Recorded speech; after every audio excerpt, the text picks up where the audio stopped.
Assalamualaikum warahmatullahi wabarakatuh. Hamdan wa syukran lillah wa salatan wa salaman ala rasulillah. Asyhadu an la ilaha illallah, asyhadu anna muhammadar rasulullah. Allahumma salli ala Muhammad wa ala ali Muhammad. Qala Allah Ta'ala fil Qur'anul Karim, a'udzu billahi minasyaitonir rajim. Bismillahirrahmanirrahim. Wa qala rabbukumul ud'uni astajib lakum. Innal ladzina yastakbiruna an ibadati sayadkhuluna jahannama dakhirin. Shadaqallahul azim. Al-Quran surat Al-Mu'min ayat yang ke-60. Berlindung tak kepada Allah dari godaan setan yang terkutuk, atas nama Allah yang Maha Pemurah lagi Maha Penyayang. Dan Allah menyatakan, berdoalah kepadaku, niscaya akan kuperkenankan doamu. Sesungguhnya orang-orang yang menyombongkan diri dari menyembahku, maka mereka akan masuk neraka jahanam dalam keadaan hina dina. Maha benar Allah yang Maha Agung. Al-Quran surat Al-Mu'min ayat yang ke-60. Pendengar yang dimuliakan, tumpuan terakhir kita, harapan terakhir kita dalam situasi dan kondisi bagaimanapun sulitnya adalah Allah Subhanahu wa Ta'ala. Maka dari itu pada kajian kita kali ini kita akan membahas tentang Al-Mujib. Al-Mujib adalah nama Allah Subhanahu wa Ta'ala yang dalam bahasa kitanya adalah Allah Maha mengabulkan doa. Al-Mujib kalau kita terjemahkan secara bahasa adalah mengabulkan. Artinya Allah Maha mengabulkan doa hamba-hambanya yang berdoa kepadanya. Artinya Allah menyambut permintaan dengan memberi orang yang meminta. Allah mengabulkan doa, Allah menjawab setiap doa-doa yang dimohonkan kepada Allah Subhanahu wa Ta'ala. Malahan Allah telah memberi kita sebelum kita meminta kepadanya. Karena anugerah Allah amat melimpah. Sehingga Allah katakan tadi dalam ayat, wa qala rabbukum. Dan Rabbmu mengatakan, ud'uni astajib lakum. Berdoalah kamu kepadaku, sesungguhnya aku akan kabulkan doamu. Pendengar dimanapun berada, ada yang perlu kita yakini dalam hidup kita. Seolah-olah Allah mengatakan kepada kita, hai hambaku, mintalah kepadaku, maka akan aku beri setiap apa yang engkau minta itu. Maka kita harus yakin bahwa tidak ada doa yang tidak dikabulkan oleh Allah Subhanahu wa Ta'ala. Di dalam surat Al-Baqarah, surat yang kedua, ayat 186, Allah menyatakan, a'udzu billahi minasyaitonir rajim. Wa idza sa'alaka 'ibadi anni fa inni qarib. Ujibu da'watad da'i idza da'an. Falyastajibu li wal yu'minu bi la'allahum yarshudun. Dan apabila hamba-hambaku bertanya kepadaku tentang aku, itu kepada Nabi Muhammad, jika hamba-hambanya bertanya, artinya umat bertanya kepada Nabi Muhammad, maka kata Allah, jawablah bahwa aku dekat dengan hamba-hambaku, aku mengabulkan permohonan hamba-hambaku yang bermohon kepadaku. Maka dari itu hendaklah mereka memenuhi segala perintahku dan hendaklah mereka beriman kepadaku agar mereka selalu berada dalam kebenaran. Ada catatan penting bagi kita di sini. Pertama, Allah menyatakan bahwa Allah dekat dengan kita. Artinya tidak ada satupun doa yang kita mohonkan kepada Allah yang tidak diketahui oleh Allah Subhanahu wa taala. Baik berdoanya secara sir atau berdoanya secara jahar, dalam hati saja kita bermohon kepada Allah, itu didengar oleh Allah Subhanahu wa taala. Yang kedua, Allah berjanji akan mengabulkan setiap permohonan hamba-hambanya selama dia bermohon kepada Allah Subhanahu wa taala. Mendengar yang dimuliakan, apa yang harus kita lakukan supaya doa kita dikabulkan oleh Allah Subhanahu wa taala? Pertama, penuhi panggilan Allah. Apa panggilan Allah itu? Ya ibadah. Penuhi panggilan Allah di waktu Allah memanggil untuk melaksanakan sholat, di waktu Allah memanggil melaksanakan puasa, memanggil untuk melaksanakan bayar zakat, Allah memanggil untuk bersedekah, berzikir, haji dan umroh.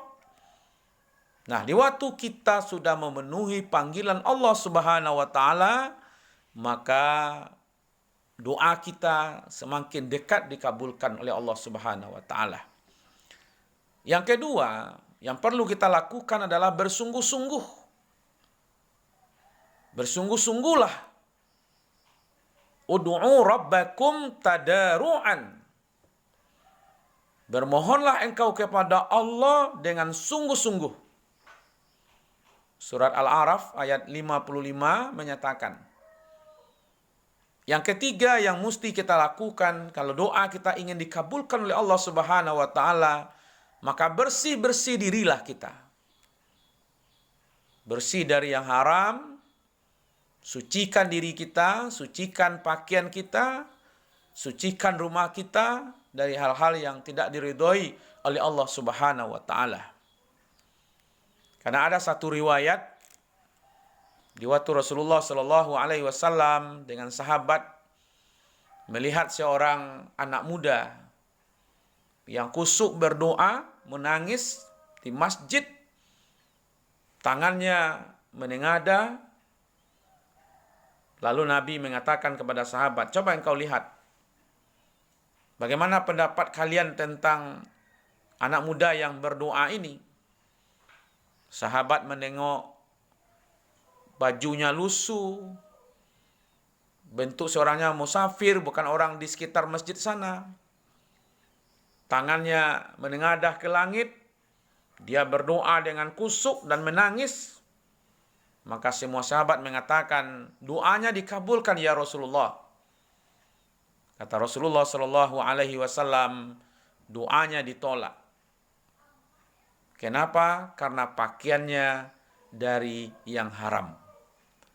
Padahal anak muda ini adalah seorang musafir.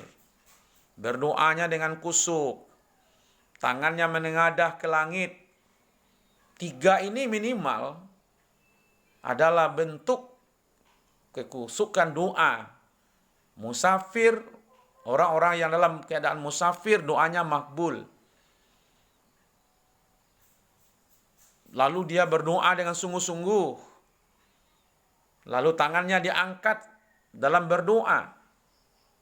Tetapi doanya ditolak oleh Allah Subhanahu wa taala, kata Rasulullah, karena dia memakai sesuatu yang haram. Maka dari itu bersihkan diri kita, bersihkan dosa kita, sehingga dengan membersihkan diri semakin dekat doa kita dikabulkan oleh Allah Subhanahu wa taala. Yang keempat yang perlu kita lakukan supaya doa kita dikabulkan oleh Allah adalah memohonnya langsung kepada Allah Subhanahu wa taala. Tidak pakai perantara. Tidak perantara kuburan, tidak perantara benda, tidak dengan kondisi-kondisi syirik apalagi. Maka ud'uni astajib lakum, kata Allah. langsunglah berdoa kepadaku, maka doamu akan aku kabulkan. Pendengar yang dimuliakan, memperkenalkan bagaimana kita sebenarnya dalam berdoa kepada Allah Subhanahu wa taala. Pertama, mohonlah kepada Allah hal-hal yang wajar dalam kehidupan kita, yang berkemungkinan besar kita mampu untuk melakukannya. Kita rakyat biasa lalu minta supaya jadi presiden. Itu kadang-kadang susah kita. Minta supaya jadi menteri umpamanya. Padahal kita tidak ada jenjang ke situ. Kalau dia seorang dosen, lalu dia berdoa untuk jadi guru besar, itu dalam kondisi wajar. Kalau dia seorang politikus, lalu dia berdoa supaya karirnya menjadi anggota dewan, menjadi wali kota, menjadi bupati, itu masih wajar. Kalau dia seorang pedagang, lalu dia berdoa supaya barang dagangannya laris, untungnya besar, itu masih wajar. Kalau dia seorang ustadz, seorang mubalik, tapi doanya supaya menjadi saudagar besar, itu tidak cocok dengan perjalanan hidupnya. Maka itu berdoa dengan kondisi yang wajar kepada Allah Subhanahu wa taala. Yang kedua, jangan membatasi. Ya Allah, terimalah anak saya jadi pegawai tahun ini juga ya Allah. Itu membatasi Allah. Kalau mohon ya Allah, berilah anak saya pekerjaan yang terbaik yang Engkau ridhoi. Maka dari itu, pemirsa pendengar yang dimuliakan, dalam berdoa itu memang harus ada adab. Kita kadang-kadang datang ke rumah orang saja, mau minjam saja ada adabnya. Cari waktu yang terbaik. Kemudian ungkapkan dulu keadaan kita. Mungkin kita juga memuji orang-orang yang akan kita temui juga. Maka itu ada beberapa adab yang perlu kita lakukan di waktu kita mau berdoa kepada Allah Subhanahu wa taala. Pertama, sebut dulu nama Allah. Mungkin memulainya dengan ta'awuz, a'udzubillahi minasyaitonirrajim. Kemudian memulainya dengan kalimat bismillahirrahmanirrahim. Yang ketiga, kita puji Allah, alhamdulillahirabbil alamin. Yang keempat, kita bisa membaca selawat dulu kepada Rasulullah sallallahu alaihi wasallam. Kemudian lalu mulailah berdoa. Berdoalah untuk diri kita, berdoalah untuk keluarga, berdoalah untuk orang lain, pemimpin, jemaah, berdoalah untuk negeri ini. Apalagi dalam kondisi wabah yang hari ini, maka mari kita semua berdoa kepada Allah Subhanahu wa taala supaya Allah hilangkan wabah ini dengan segera sehingga kita kembali normal. Kenapa? Di waktu pintu-pintu bumi tidak bisa lagi terbuka hari ini, maka ketuklah pintu langit untuk berdoa kepada Allah Subhanahu wa taala.